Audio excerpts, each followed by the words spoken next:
Okay, I guess we'll get going. Well, thank you everyone for being here. My name is Justin Martel. I'm Professor of Finance at the ESSEC Business School and co-head of the ESSEC-Amundi Chair on Asset and Risk Management. So on behalf of Marie Brière, Sophia Ramos, and myself, it's a pleasure to welcome you to our second 2022 webinar organized by the Chair. Thanks also to Vanessa, who's there, for taking care of the logistics for this webinar. Since last year at the ESSEC-Amundi Chairs has been organizing a series of webinars, the last one being on climate stress test. So today's webinar is in line with our previous one and deals with climate risk. I believe it's fair to say that climate change and the risk that it imposes on our society represents a major challenge. There's now a consensus for more stringent regulations to fight against climate change and reduce its consequences. From an asset pricing perspective, the question is whether climate change and the related environmental regulations are captured by the market in the price of securities. Numerous studies have looked at the pricing of climate risk in the equity market. Today's webinar focuses on the bond market. The first paper presented by Tinghua Duan examines the pricing of firms' carbon risk in the corporate bond market. The second paper presented by Seltzer examines whether bond ratings and prices become more affected by a firm's environmental profile when regulatory risks are heightened. Participants are encouraged to ask questions in the chat. They will be answered at the end of each presentation. Now I'm turning over to Marie Brière from Amundi and co-head of the chair, who will say a few words. I wish you a very good webinar. Marie, it's yours. Thank you very much, Jocelyn. So my name is Marie Brière. I'm head of Investor Research Center at Amundi, and as Jocelyn mentioned, the co-head of the ESSEC-Amundi chair on asset and risk management. And it's my great pleasure to welcome you today with Jocelyn and Sophia on our webinar on climate risk in the bond market. So I'm very happy that we organized an event on corporate bonds climate risk. First, because debt is a major source of funding for companies, but second, because bonds are also a dominant part of the asset allocation of many institutional investors, like insurers, pension funds, but also if you think about central banks, reserve management department, sovereign wealth fund, they have most of their asset allocation invested in bonds. And in the recent years, with the low interest rate environment, these investors had a tendency to increase their corporate bond exposure as they were also reaching for yield. Unfortunately, there is a large literature on the pricing of climate risk for equities, but very few papers on the bond market, as Jocelyn mentioned. And there are many questions. How much do the cost of climate change affect firms' capacity to reimburse their debt? Is climate risk priced differently for bonds and for stocks? Is there a difference between short and long maturity bonds? Did investors change their asset allocation when they are faced with such a risk? So I think with the two papers that will be presented today, we'll be able to answer some of these questions. So I'm very glad to welcome two prominent specialists of these questions, so Tinghua Duan and Seltzer. So I would like to thank warmly both of you for your participation, but also I would like to thank Sophia, Jocelyn, and Vanessa for a great collaboration between ESSEC and Amundi on the research share activities. So I know that many of our colleagues and partners, clients are attending the conference. So thanks to all of you for being here. And with that, I would like to leave the floor to Tinghua. The floor is yours.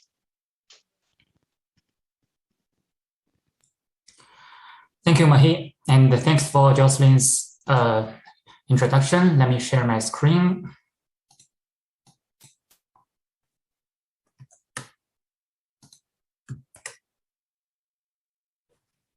Okay. First, thanks for the invitation for the talk. I'm Tinghua Duan from ESSEC School of Management. And this paper is joint work with Frank Wickhady from SMU and Quan Wen from Georgetown University. So the topic of this paper is pricing effect of carbon risk in the corporate bond market. The motivation of this paper is climate change is having a significant economic and societal impact.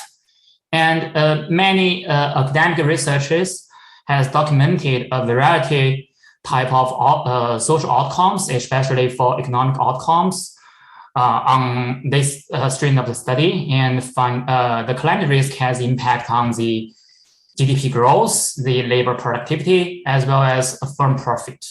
So the scientific consensus is that climate change is mostly caused by accumulations of greenhouse gas emissions in Earth's atmosphere. So any regulations that try to solve the climate change issue will have to target at significantly reducing firm carbon emissions via both a price and quantity combined method. For example, the carbon tax and the cap and trade system. In terms of the carbon tax, it has implemented in some of the countries around the world. And some estimates show that if we burn all the non-fossil fuel reserves, that will generate 2,800 billion tons of CO2. But if we want to control the temperature increase to be lower than 2 degrees Celsius or by Paris Agreement, then we can only utilize 1/5 of the non-fossil fuels. So that will generate the stranded assets issue in the market, which means that most of the non-fossil fuel reserves cannot be utilized, which will reduce the firm valuation of those carbon-intensive companies if the more stringent government regulations are implemented in the future. So naturally, the more stringent governmental regulations is likely to be heterogeneous across companies in the economy. So intuitively, for those carbon-intensive firms, they are more relevant for these effects. The first reason is the more stringent regulations can impose the carbon tax or cap and trade system, which will increase the operating cost for these companies. Also, another reason could be from the financing channel. Given more and more investors start to adopt the sustainable investment principle, so it will increase the financing cost for those carbon-intensive firms. And more stringent climate policies are likely to be proposed and implemented when the global climate worsens unexpectedly. This is most likely in those democratic countries. If people in these countries are feeling the threat of climate change on the welfare. For example, if they personally experience unusually warm weather or extreme weather events, they will vote for the stringent government regulations to be implemented to combat with the climate change, which will lead to lower firm value. So according to the traditional asset pricing theory, the carbon risk or climate risk can be viewed as a systematic risk factor, and it should be priced in the rest of the market. So in this paper, we propose the carbon risk premium hypothesis, which as our non-hypothesis, which predict that investors should demand higher expected returns for holding these securities issued by carbon-intensive firms. So in this paper, we take this idea and test whether there is a carbon risk premium in the US corporate bond market. So why corporate bond market? Several reasons make it important to studying the pricing effect of carbon risk in bond market. First, for more stringent government regulation or climate policies, they are mainly constituted as downside risk to carbon-intensive firms. It should matter more for bond investors compared to equity investors because bond investors are more sensitive to downside risk. According to Merton's model, bond is equivalent to a short put option on firm assets plus a risk-free bond, whereas equity is equivalent to a long call on firm assets. And second, since we know that the fixed income market is an institutional market, most of the corporate bonds are held by institutional investors who are sophisticated and likely take carbon risk into consideration. So a recent survey paper by Krugner, Soner, and Starks find that more than 50% of institutional investors believe the regulatory risk of climate change is already materializing, although the physical risk is still far away. So essentially, in this paper, we look at the regulatory risk of climate change. We believe that if there is a pricing effect of carbon risk in the financial market, we should observe the significant pricing effect in the corporate bond market. And also the heterogeneity in important bond characteristics, including ratings and maturities, allows us to test the underlying channels of the pricing of carbon risk. And lastly, due to the fast growing of corporate bond markets, the literature documents some fragility issues in the corporate bond market, which can amplify the stability concerns of sudden shift in climate policies. So if the carbon risk or climate risk is not fully priced in the corporate bond market, it will lead to the stability concern for the government. So in this paper, we measure the carbon risk using the firm level carbon emission intensity, which is computed as firm's carbon dioxide emissions skewed by its total revenue. And we find the contrary evidence to the carbon risk premium hypothesis in the corporate bond market, which is so-called low carbon alpha in our data. We first find that the bonds issued by high carbon emission intensity firms are indeed riskier than those low CEI bonds, as reflected in high bond market beta, downside risk, higher credited risk, and high illiquidity. However, we find the high CEI bonds significantly underperform by 1.7% per year relative to low carbon emission intensity bonds. So the finding is so-called low carbon alpha, which is persistence after adjusting systematic risk exposures and controlling for a comprehensive list of bond characteristics in the Farmer-Macbeth cross-sectional regression. So given our evidence rejects the null hypothesis, what other theories could explain the low carbon alpha in the data? Recent two theoretical papers may help us to explain the low carbon alpha. The first one is named investor preference hypothesis, which is put forward by Pastor, Stenberg, and Taylor. They argue that in the equilibrium, the green assets should earn lower returns because investors prefer to holding these green assets, and because green assets are viewed as to hedge the climate change risk.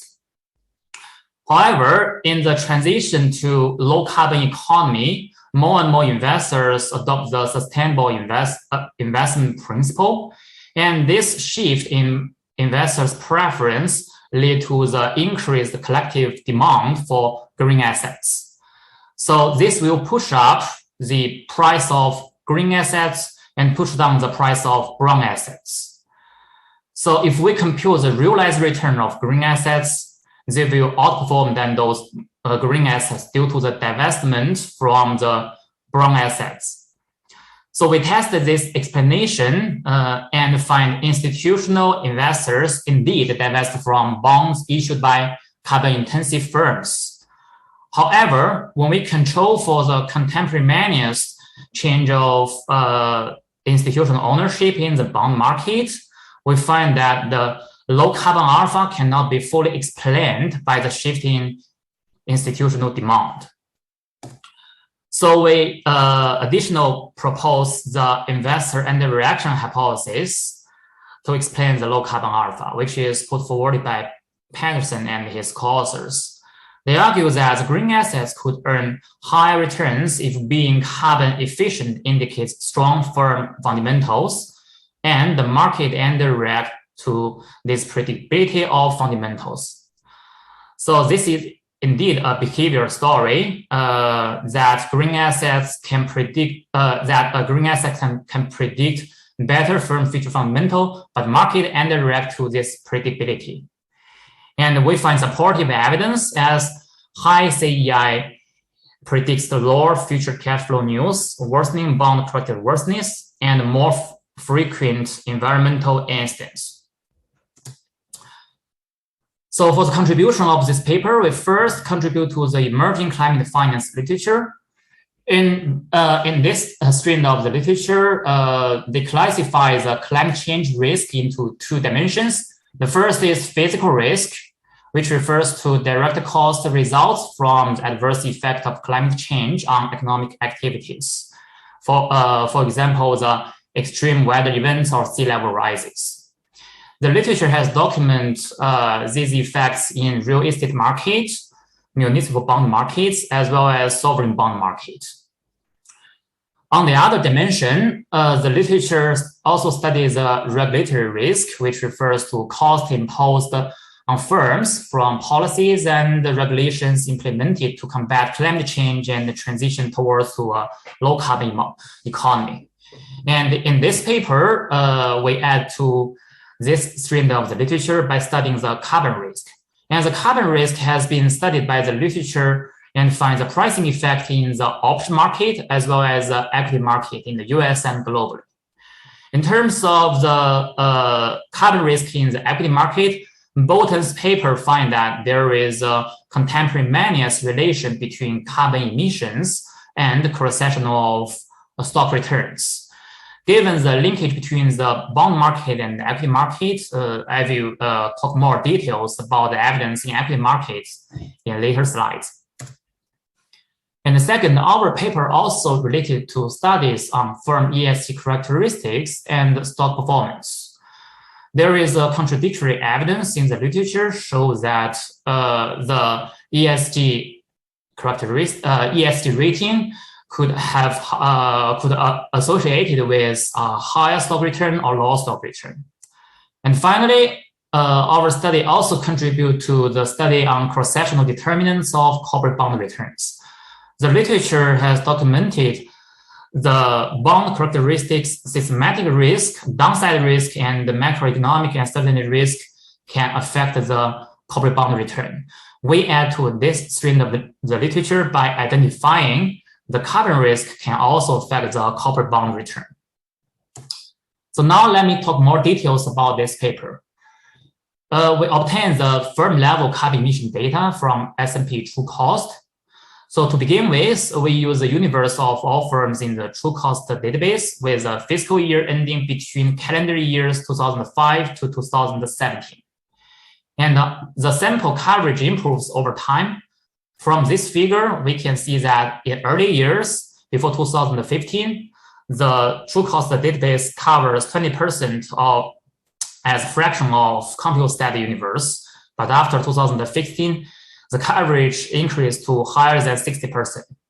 However, if we look at the proportion of market cap for CompuStat universe, the market cap of True Cost coverage is higher than 80% comparing to CompuStat universe, which indicates the representative of the sample from True Cost. And the True Cost disclosed three scopes of carbon emissions. Scope 1 is the carbon emissions from the burning fossil fuel reserves, and which is a direct emission. The Scope 2 are indirect emissions from consumption of purchased energies. And Scope 3 are rest of the indirect emissions for those not included in Scope 2 that occur in the supply chain, which is estimated by the True Cost input and output model. And in this paper, we only focus on the Scope 1 and Scope 2 since they are directly disclosed by company. For Scope 3, we do not use in our data to make sure our analysis is unbiased. So here is the figure plots the average carbon emission intensity over time. And we can, if we look at the Scope 1, we can see that there is a downward trend of the Scope 1 carbon emission intensity, especially after 2015, which is a year of Paris Agreement signature. And we use the carbon emission intensity as measure for carbon risk, which is CO2 emissions skewed by the revenue. And this CEI is a standard metrics of measuring carbon footprint used by both practitioners and academics. And we believe that this CEI measure is a valid measure for carbon risk because firm size matters for the carbon emission reduction. Now, let me give you a simple example to help you to understand why we use the CEI. Just imagine there are two companies with same level of carbon emission. For one company, the revenue is about $1 billion every year. The other one is about $10 million every year.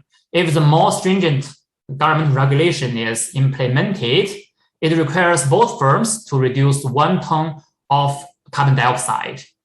That means the marginal cost of carbon emission reduction would be different for both firms. So it will definitely have different effect on the bond price and bond return. So in this paper, we use the carbon emission intensity as measure for carbon risk. And this figure also plots the carbon emission intensity by pharma fringe 12 industries. If we look at the scope 1 emission, we can easily identify top 3 most carbon intensive industries are utility, energy, and chemicals. So this figure suggests that there is a heterogeneous effect across industry. So if we simply use the CEI to construct the portfolio, that will end with all these high carbon intensive firms in utility, energy, and chemicals will be included in the highest quintile portfolio. So our long shot portfolio analysis will capture the industry heterogeneity rather than the carbon risk. So in our analysis, we use the CEI sorted portfolio within each industry and then average across industry to remove the industry heterogeneity in the data. So in terms of the corporate bond data, we obtain the pricing data based on enhanced trace database, which offers the best quality of corporate bond transactions. And then we remove following bonds, following the literature by Bali and Wen. And then we obtain the bond characteristics from merchant fixed income security database, which provide a rating, coupon, bond type, option features, and etc. Then we calculate the excess return on corporate bond at each bonds. So we first obtain the clean price for bond from the database, and then we add back the accrued interest. Then we obtain the dirty price, which is the true price of the bond. And similar to the return calculation of equity, we add back the cash flow in the months, which is the coupon payment, and divide by the prior month's dirty price, and then minus the risk-free bond.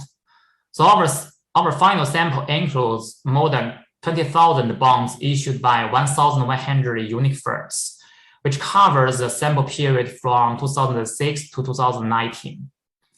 And our final sample also has more than 75% bonds are investment grade, and the rest are high yield bonds. And we also use several factor models to calculate the risk-adjusted returns of CEI sorted bond portfolio. First, we use the 5-factor model with the stock market factor, following the traditional asset pricing literature. And we also apply the 4-factor model with bond market factor, which is proposed by Bali and Wen. Wen is Wen is the co-author of this paper, and they find that the 4-factor model have a strong explanation power for the cross-sectional corporate bond return, which is better than other existing model in the literature. And finally, we use the 9-factor model, combines the 5 stock market factors with 4 bond market factors. So here is our result. To start with, we first do the univariate portfolio analysis following the pharma fringe method. we form quintile portfolio of corporate bonds within each of the pharma French 12 industries based on firm level carbon emission intensity in June of each year T for firms with a fiscal year ending in calendar year T-1, and we hold the portfolio for 12 months and rebalance. Then we calculate the value-weighted portfolio returns based on the amount of bond outstanding from July of year T to June of year T+1 and average across industries. So here is a table of our results. The lowest quintile portfolio represents bond with lowest carbon emission intensity, and the highest quintile represents bond with highest carbon emission intensity. And we can see that from low to high quintile, the carbon emission intensity increased substantially, which is a balanced sample. But for the average return or risk factor adjusted alpha, we can see there is the downward trend from low to high quintile.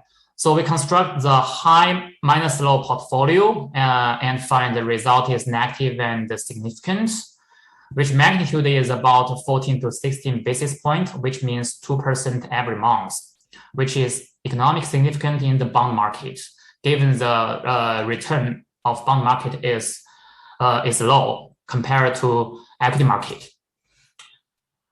However, what interests is we find that the high CEI bonds are indeed riskier than low CEI bonds, as indicated by higher bond market beta and downside risk, high illiquidity, and higher credit risk.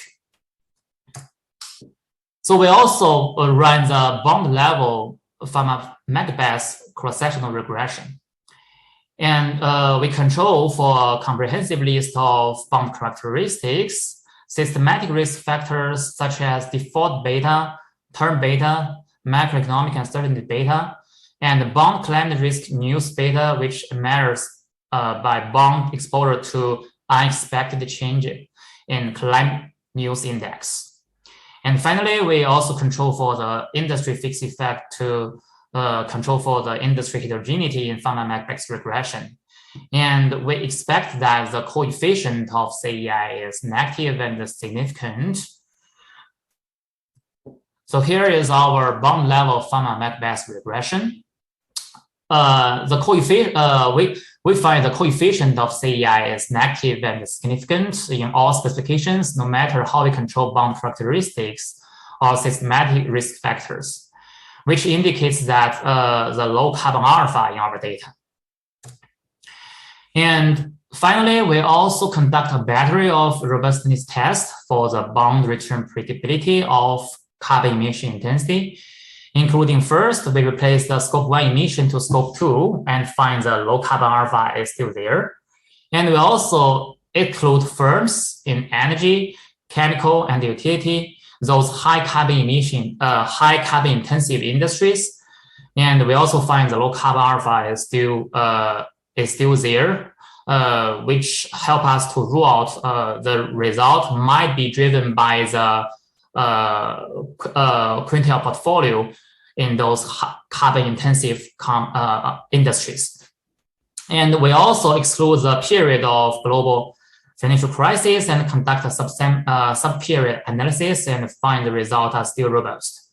And finally, we use alternative factor models, which is using in recent asset pricing literature, and find the result is still robust. So finally, we also find a similar low carbon alpha in the stock market. So let's look at more details about this test. So we have two tests. The first test focuses on those companies issue both stocks and the corporate bonds. So we find the high minus low portfolio is still negative and significant, which magnitude is about 33 to 53 basis points, which means 6% every year. And we also extend our sample to all stocks which means it includes for those companies that only issue stocks but not bonds. And we find the low carbon alpha is still there, but a bit weaker. So now, given we find evidence that reject our non-hypothesis, and the next step is to explain the low carbon alpha in the data. As I mentioned earlier, we rely on recent two theoretical paper to explain the low carbon alpha. The first is investor preference hypothesis, which argues that green assets could outperform brown assets if investors' preference for green assets strengthened unexpectedly. So according to this figure, it presents evidence from the industry. As of 2020, 1,200 institutions managing $14 trillion commit to divest from the fossil fuel industry. So to test this explanation, we use the institutional holdings of corporate bond from Refinitiv Emacs database, which is similar to Refinitiv 13F. It provides a comprehensive coverage of fixed income holdings by US institutional investors. For example, the insurance companies, mutual funds, and pension funds. So if our low carbon alpha could be explained by the investor preference hypothesis, we would observe that the coefficient of CEI is negative and significant, which means the for those bonds with high carbon emission intensities, will have lower institutional ownership in the next year. And the change of institutional ownership is defined as institutional ownership in June of year T+1 minus the IO in June of year T. And indeed, we find the supportive evidence. To further examine whether the changes in institutional ownership fully explain the low carbon alpha, we also include the contemporaneous delta institutional ownership in the return predictability test. And if the low carbon alpha can be fully explained by the investor preference hypothesis, we should observe that the coefficient of CEI is not significant. However, we find it is still significant and still negative and significant. So here is our main result for the test. We find the coefficient of CEI is negative and significant to delta of institutional ownership in the next year across all specifications. And furthermore, when we control the contemporaneous change of institutional ownership in the return predictability regression, we find the coefficient is still negative and significant. But if we look at the magnitude of the coefficient for CEI, it is reduced about 25%. So we also propose the investor and the reaction hypothesis to further explain the low carbon alpha in the data. And this hypothesis argues that the green assets can predict the better firm future fundamentals, but markets underreact this predictability. So we should observe that the low carbon alpha should be more pronounced among bonds with higher information asymmetry and with following three measures. The first is non-investment grade bond. The second is long maturity bond. The third is less liquid bond. And I can show a result here. If we split the portfolio into two subsample, we find the high minus low portfolio is more pronounced in high yield bond, which magnitude is more than 2 times than portfolio for investment grade bond. And we also find that the return predictability of CEI becomes weaker during periods when public attention to climate change issue is high. We use two measures to measure the public tension. The first is abnormal Google SVI on topics of climate change and global warming following the literature. And second is a pre and post Paris Agreement period comparison. And we find that for those periods with decrease of abnormal Google SVI, the low carbon alpha is more pronounced. And we also find in the pre-Paris Agreement period, the result is more pronounced. But after the post Paris Agreement period, the result disappears. And then we formally test the anti-reaction hypothesis using the predictability of CEI for firm fundamentals. We use three proxies for firm cash flow news. The first is standardized unexpected earnings. The second is standardized unexpected revenue growth estimator. The third is cumulative abnormally return in a 4-day window round earnings announcement. And if the low carbon alpha can be explained by investor anti-reaction hypothesis, we should observe that the coefficient of CEI is negative and significant. And here we find the supportive evidence that the coefficient of CEI is negative and significant across all measures of firm fundamentals. And next, our previous evidence suggests that firms with lower CEI are associated with better future fundamentals. So if that is the case, the companies with lower carbon emission should have better future credit worthiness. The idea is the better fundamentals could lead to improved firm credit rating, which then drives a higher realized return of low carbon emission intensity bond. So we constructed two proxies for firm credit rating. The first is change in bond level credit rating, which is delta rating. The high rating indicates the high value of delta rating indicates the poor credit rating. And the second measure is the change of O score. A high O score indicates a higher probability of financial distress. So both measures are the measure for probability of financial distress.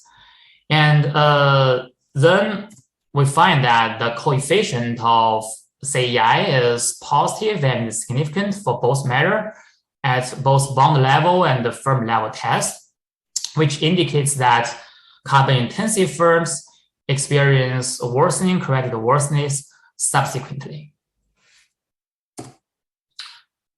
Next, we should think about what is the likely channel through which higher carbon intensity leads to poor firm fundamental. Given the firm's ESG profile is very consistent, so we predict that the environmental risks are persistent and carbon intensive firms are more likely to face negative environmental incidents. For example, the fine due to the carbon tax or the cost by the implementing of cap and trade system. So we use the rep risk data to capture the ESG instance. Rep risk uses a rigorous process to identify and rate negative ESG instance using information from over 80,000 sources. And compared to other ESG metrics, the rep risk is less subjective and less prone to firm manipulation. And the positive change in rep risk index indicates the ESG instance. And again, we predict that the coefficient of CEI is positive and significant. And here is a result. The result indicates that high CEI firms experience more environmental incidents than lower CEI firms over the following year. And finally, we further investigate the implication of carbon emission intensity for firms' left tail risk, as bond values are particularly sensitive to downside risk. So we use the stock price crash risk proxies to measure downside risk of a firm. And the first measure is negative condition scrutiny. The second is down to bottom volatile. And we find that the firms with high carbon emission experience elevated fewer downside risk. Okay, now let me conclude this paper. In this paper, contrary to the carbon risk premium hypothesis, we find that bonds issued by firms with higher carbon intensity earn significantly lower future returns. And the low carbon alpha in the data can be explained by both investor preference hypothesis and the investor underreaction hypothesis. The low carbon alpha becomes weaker during periods of increasing investor attention and the post-Paris Agreement. And finally, the inefficient pricing of carbon risk in the corporate bond market has important implications for financial stability and the climate mitigation policies. Thank you for attention for the presentation, and all the comments and suggestions are very welcome. Thank you very much, Tinghua. Any question from the audience? Yes, Maki? Yes, thanks a lot, Tinghua. It was a really great presentation. I enjoyed it a lot. I have two questions. In your introduction, you stressed a very important question, I think, which is a concern for regulators to understand if climate risk, and in your case, carbon risk, is fully priced or not. And I was wondering, because you're not completely answering this question, right? Because you're looking at past performance over the certain history, but you're not looking at current valuations, right? So you're not really able to answer how much of this carbon risk is currently priced by the corporate bond market. So I think you're asking this very important question, but your paper is basically answering to a slightly different question. So I would like to have your view on that, because you have no measure of what would be the corporate bond's fundamental value and how much of this carbon risk would be incorporated in that fundamental value, for example. And then I had another question about the maturity of the bonds. I was wondering if you tested if long-term bonds, for example, have a different pricing of carbon risk than short-term ones. That I would be very curious about that result. Okay, first, thank you for your important comments. And for your first question, and actually, we plot the cumulative abnormal return for long-short portfolio according to our sample period. We observe that there is a gradually increased cumulative abnormal return before the 2015. But after the end of 2015, there is a decline of the cumulative abnormal return in bond market in our sample. We think that is because the more and more attention from investors on the pricing effect of carbon risk in bond market because of the signature of Paris Agreement, which increased the public awareness about climate change in financial markets. And hope this could answer your question. And in terms of your second question, we actually have the test in the paper, but I do not have time to cover it due to the limitation. Let me show you the result. So we actually do the double sort portfolio analysis for the bond for the portfolio between long-term maturity and short-term maturity based on the median maturity in our sample. We find that the result is more pronounced in long maturity bond, which is about 1.5 times than those short maturity bond portfolio. Thank you very much. So for my first question, I think you're tackling something slightly different, because you see how much has been incorporated over your sample period. So how much of carbon risk has been incorporated into prices. but it doesn't answer the question how much is currently incorporated. And that Yes. to answer that question, which would be the question very important to regulators, because as you mentioned, that will determine how much stress there is in their portfolio. I'm not sure we can answer it with this cross-sectional and historical analysis, basically. Yeah, that's a good question. Actually, according to our evidence, we cannot answer that because our data is in 2019, and but we can do a test to use extension sample to see whether the pricing effect is changed or whether it is priced in the market.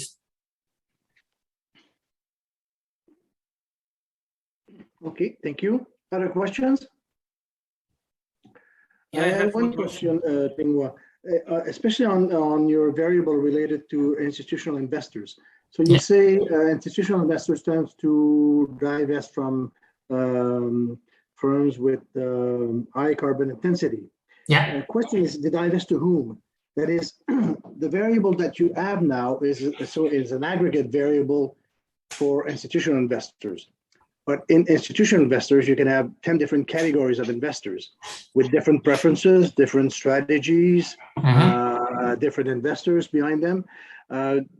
Did you try sort of separating these investors in different categories and see because if you sell your bonds, they must be going somewhere. They just don't disappear. They must be going in someone else's hands. Do you know where they go, these bonds, and who are buying these bonds when some investors divest? That's a great question. We actually can only construct the institutional ownership for bond level and use the aggregate of 3 types of investor ownership, institutional ownership, but we do not separate them to see whether there is a heterogeneous effect for different type of institutional investors, and to check whether this is due to the different strategy. But yeah, but we can test it. Thanks for the comments. Okay, thanks. Other question?